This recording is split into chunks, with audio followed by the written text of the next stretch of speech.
বাণিজ্য নাই। আমি আলেম পরিবারের সন্তান। আমার বাবা একজন প্রথিতযশা আলেম ছিলেন আমার কমিউনিটির। আমি আলেমদের সাফারিংস জানি।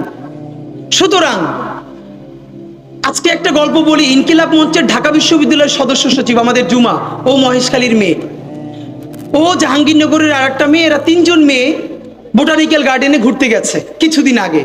কষ্ট নেবেন না, আমরা যদি এই লার্নিং নতুন করে চিন্তা করতে না পারি, বিশ্বাস করেন এইখান থেকে শুধু ভারতীয় আধিপত্যবাদের আইকনটা গেছে। ভারতীয় আধিপত্যবাদের কোন প্রতিষ্ঠান এখান থেকে সরে নাই। আমরা কি শুধু আইকনকে, আপনার কি মনে হয় ভারতের সমস্ত বিনিয়োগ শুধু হাসিনার উপরে? না, এখন হাসিনা আর তাদের প্ল্যানে নাই।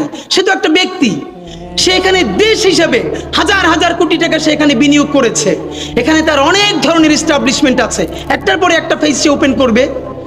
এই আধিপত্যবাদের বিরুদ্ধে, এই ন্যারেটিভের মোকাবেলায় এই জুলাইয়ের যে একতাবদ্ধ শক্তি, নারী, পুরুষ, কওমি, আলিয়া, সালাফি, মাদ্রাসা, কলেজ, ইউনিভার্সিটি, হিন্দু, মুসলমান, বৌদ্ধ, খ্রিস্টান, এদের যে ঐক্যবদ্ধ দেশের আধিপত্যবাদের বিরুদ্ধে একতা, এটার বিরুদ্ধে জীবন গেলেও আমাদের ঐক্য আর ভাঙা যাবে না।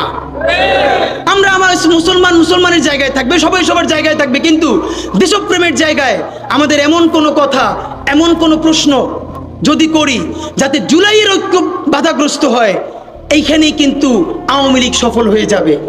দেখেন, আমি বিএনপির এত সমালোচনা করার পরেও কেন এত ঝুঁকি নিয়ে বলি যে এই বিএনপিকে শতভাগ রাজনীতি থেকে নাই করে দেওয়া যাবে না?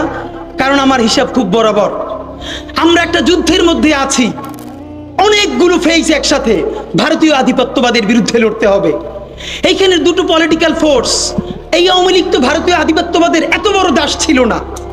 তিনটা পরপর ভোটার ছাড়া নির্বাচন করে তাকে যখন আওয়ামী লীগ এখানে দাঁড় করিয়ে দিয়েছে ভারত, তখন ভারতের বাহিরে যাবার আর কোনো সুযোগ ছিল না। সুতরাং এই আওয়ামী লীগ এখন বাংলাদেশের শত্রু। আর একটা বড় ফোর্স বিএনপি।